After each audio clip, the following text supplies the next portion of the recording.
I remember in meetings, we used to sit next to each other. And as cool as they're going through the game plan, I would write on yours like, okay, this week seems like 252 touchdowns. You give me the thumbs up. Then sometimes just to mess with you, I'm like, this seems like maybe 175 yards in a touchdown. You like cross that out. No, I'm thinking like 303 touchdowns. But what was it about our chemistry and our makeup? Because we did a lot of things in practice, and I was like, this seems a little long. I mean, I don't know if I'm gonna have time, and and you was like, okay, run it like this in practice because I know you're gonna speed it up in the game. Yeah. Because we had that interaction. What they would call, because at the end of the day, they're like, well, why'd you do it like that? I said, because the guy that has the ball, that was gonna throw me the ball, he told me to run it like that. You didn't have no ball, so I'm listening to him. Yeah, but you're right, Shannon. There was just we just had that, right? Yeah. We thought alike. We talked a lot about it, as you said, and I think, and the thing is, I had so much confidence in you, right? And so that to me is what, and I just knew that we were getting a good, and I knew that if I put it close, it wasn't going to get picked, right? Because I was not always on target, so, that it wasn't. But just the confidence that I had in you that it was. I got another story I'll bring up, and I can't remember what. I think it might have been my last year, '99, and I remember we're playing here, and I get pressure or something like that, and I have to throw the ball to the front side, and you're on the back side, and they didn't even cover you, right? And you're over there. He's waving and he's throwing his arms down, and I'm looking at him like, we get to the sideline. I said, "Don't you ever do that to me again." I said, I couldn't see. I was getting pressure and said, don't make me look, don't like, I'm supposed to be looking at you because the read's on the other side. Right. You weren't even in the progression. I was not. These I'm like, so. You want to play quarterback? You think you can play quarterback? No, I can't play quarterback. So I was still mad at him. So the next week in practice, I wouldn't throw him the ball. I was sure. Yeah, I wouldn't. I forgot. You know what? I forgot all about that.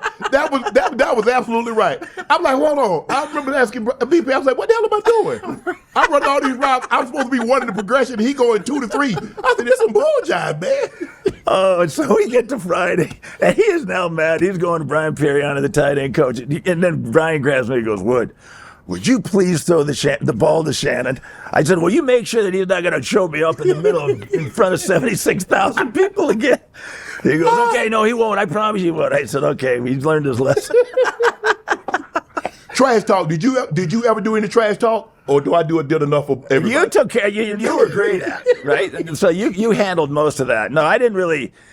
I'd get more small chippings at guys, defensive linemen, and da-da-da-da-da. But, especially if, later in the game and you get mad or something like that, then, small. But I never liked to, how many times, guys, I'm coming to get you today. I said, well, you know where I'll be. Right. I'll be right here. Right. You got to get through these 5 first, right. But I'll be right here. But, no, that wasn't, there's enough going on, with next play and figuring out down and distance and all the different things you have to do as a quarterback that I didn't waste a lot of time with it. I love the fact, I think we played Indy. We played Indy here in 93. And you threw a pass, and Steve Entman was the number 1 pick in the draft. And he batted the ball down, and he's going crazy. You're like, bro, you're the number 1 pick in the draft. You're supposed to knock it down. We come back the very next play and throw a touchdown. He's like, I guess you didn't knock that one down.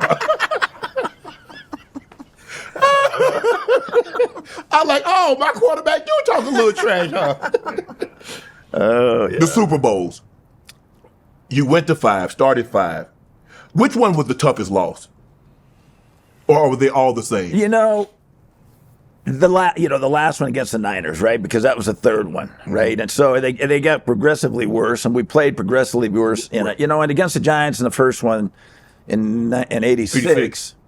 We played a great first half. We just didn't. And then Rich Carlos made the longest field goal in Super Bowl history, and then we missed one. We had first and goal on the one right before half, and came away with no points. So I ended up going into halftime 10-9.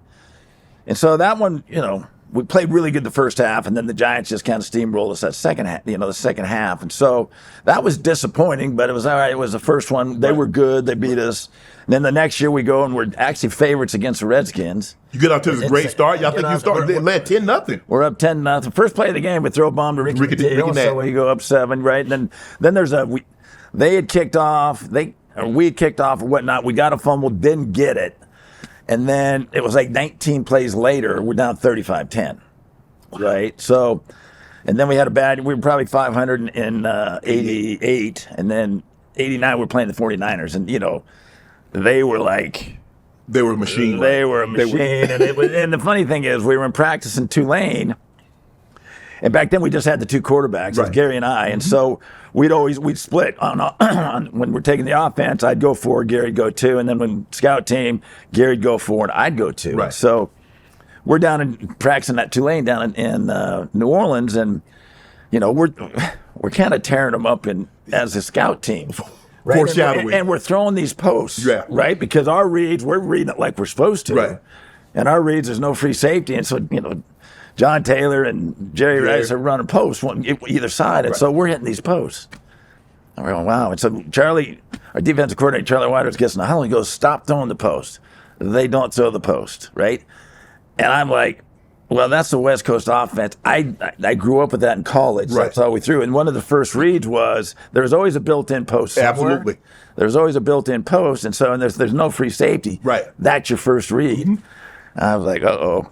So he wanted that basic cross and he jump it. Yeah, we stopped throwing the post, and Jerry ends up scoring 3 touchdowns on the post. But we were just outmanned there, and they were a much better football team than we were. So that was the toughest one, right? Just because now all of a sudden it's like, here comes, well, can't win the big one, da da da da da. And so that one lingered for a long time. Actually, it took us 8 years to get back, right? Until we finally get back. How did that mess with you mentally? Because in '87 you won the MVP, and you were the highest graded player at that point in time to ever come out of college, Mel Kiper's grade. You was like you're the GOAT. You're supposed to win, like, have 4 of these things by now, right? And now all of a sudden you're suffering the most lopsided Super Bowl losses, and they're progressively getting worse and worse. And I remember you told a story like, damn, I don't even want to go back if we ain't got no better chance to win than what we got. Yeah. So how was that dealing with you? How was that mentally on you? It was the thing is, you couldn't get away from it. Yes. Right? You couldn't get away from it because that's all the media wanted to talk about, right? Is the fact is, will your career be complete if you don't win a Super Bowl? Correct. Right? And so I lied my whole life saying, well, you're right. Yeah, I'd be proud of it. Which is not true. I knew that, for me to be considered a great player, great quarterback, that we had to win a Super Bowl at some point in time. And so, that the hardest thing was we couldn't escape it because it got brought up every year, right? And each year when we make the playoffs, lose the first round or second round, they'd come back and it'd come back and it'd come back. And so, but on top of that, it also added more incentive, right? And so it kept me working hard, and you were a great influence. I mean, I thought I worked hard in the weight room till I saw you work hard in the weight room. And and I got pretty strong. I always remember too, which I was the great unveiling.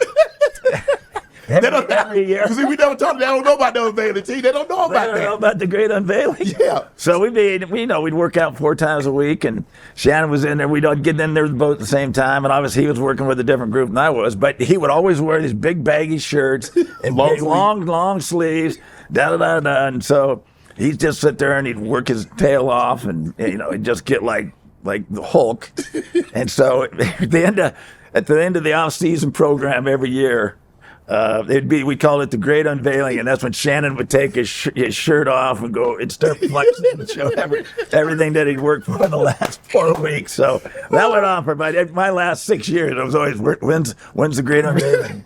I wouldn't even shower with nobody, so they never saw. I was always long sleeve, always covered, and he was asking me. I even practiced like that. I always practice with long sleeve, and he's like, "Why do you do that?" I said, "It's unveiling. It's top secret. You can't see until you see."